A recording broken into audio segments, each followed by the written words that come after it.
The Russian economy was built on a trillion-dollar oil empire. However, that empire was shaken by a single move. Ukraine dealt a strategic blow to the Druzhba oil pipeline, the world's longest oil pipeline and the backbone of Putin's economic power and energy blackmail over Europe. This was no ordinary attack. Remote-controlled explosives were used in a surgical blast operation, not a conventional bombardment. To maximize the damage and make repairs a nightmare, combustible mixtures were added to the blast. This attack occurred deep inside Russia, near a village called Kazinsky Vesely, proving that Ukraine can now penetrate and paralyze logistical arteries far beyond the front lines. The goal was clear: to cut off the river of oil money that funds the Russian military-industrial complex, the tanks, the drones, and the entire war machine. This strike shattered Russia's belief that its internal lines are secure and confirmed that the geography of this war has fundamentally changed. This blow became the first link in a chain of chaos. So let's start from the beginning. The Druzhba Pipeline has a massive capacity of 1.4 million barrels per day, which is roughly 1/3 of Russia's total oil exports. Shutting it down means an immediate loss of millions of dollars in daily revenue, cash that is vital for funding Putin's war budget. The economic disaster for Russia goes far deeper than just lost daily income.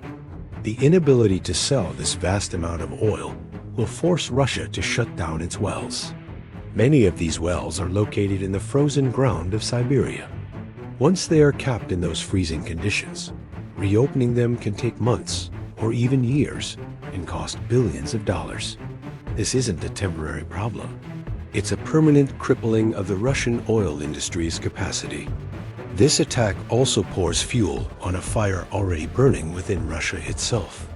It deepens the existing gasoline shortage, a crisis that was already sparked by previous Ukrainian drone strikes on Russian oil refineries.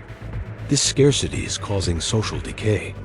We're already seeing gasoline rationing in places like Crimea and shocking footage of citizens resorting to stealing fuel from each other. This creates social instability that the Kremlin cannot easily control. The state oil monopoly, Transneft, has been utterly humiliated. Its failure to protect the country's most critical pipeline is a massive reputational crisis. This will likely lead to managerial dismissals and major legal and contractual penalties from their international partners. For the oligarchs who prop up Putin's regime, the disruption of their main source of income fuels a loss of confidence and sparks panic. This pressure from the inside weakens Putin's political control, creating a power struggle within the Kremlin's walls.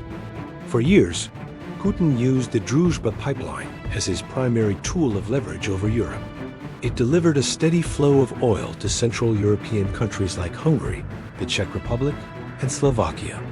This dependence, especially with leaders like Hungary's Viktor Orban, was something Putin masterfully exploited to soften EU sanctions and sow division within the European Union. Now, that weapon has been taken away. The attack destroys Russia's image as a stable and reliable energy supplier. With the oil flow disrupted, these recipient countries are forced to immediately find other, more expensive sources of oil. The higher costs and the sudden supply instability create enormous political pressure on leaders like Orban. They are now being forced to distance themselves from Russia and align more closely with EU energy policies. This dismantles Putin's diplomatic stronghold in the heart of Europe brick by brick. His ability to blackmail Europe with energy is evaporating before his eyes. What we are witnessing is a brilliant and systematic military strategy. Ukraine is now targeting all three of Russia's critical fuel supply channels, creating a logistics and military triple threat. First, the pipelines. The attack on the Druzhba Pipeline proves that this vital artery is no longer safe. Second, the refineries.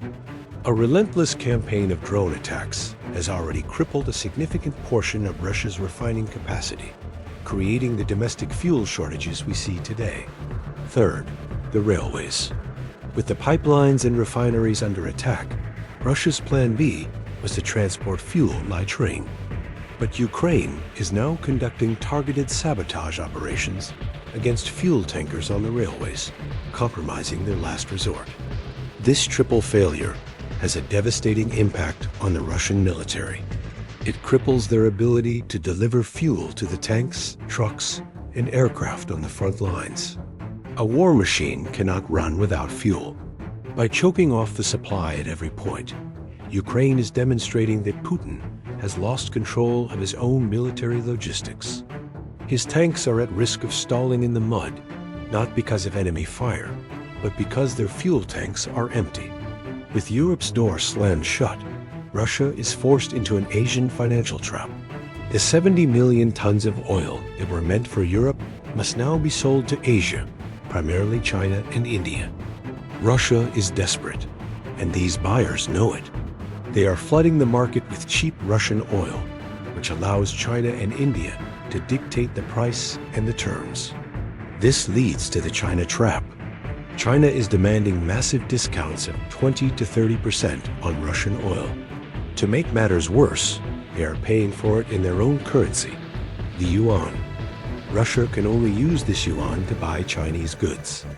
In effect, Russia is being transformed into a resource colony for the Chinese economy, trading its most valuable commodity for manufactured goods on China's terms. Then there is the India trap, which is a form of sophisticated oil laundering. India buys cheap Russian crude oil, refines it, and then sells it back to Europe as Indian-made diesel at a massive profit. India pays Russia in its own currency, the rupee, which is a non-convertible currency with little value on the global market. This leaves Russia with billions of rupees that it cannot use, creating a bizarre situation of poverty amid wealth. Russia is rich in a currency that it can't spend, while India profits from its predicament. In conclusion, Russia is collapsing on three fronts. Its allies in Europe are panicking and being forced to abandon their loyalty. Its domestic population is facing crippling fuel shortages that are sparking social unrest. And its economic revenue, the very lifeblood of the state and its war machine, is evaporating. This attack is more than just a military victory. It is a devastating geoeconomic verdict. It proves that Putin's credibility and his grip on power are gone, not just on the world stage, but even within Russia's own borders. The trillion-dollar empire is crumbling from the inside out. Watch this video next. Thanks for watching. Over and out from Tactical Edge.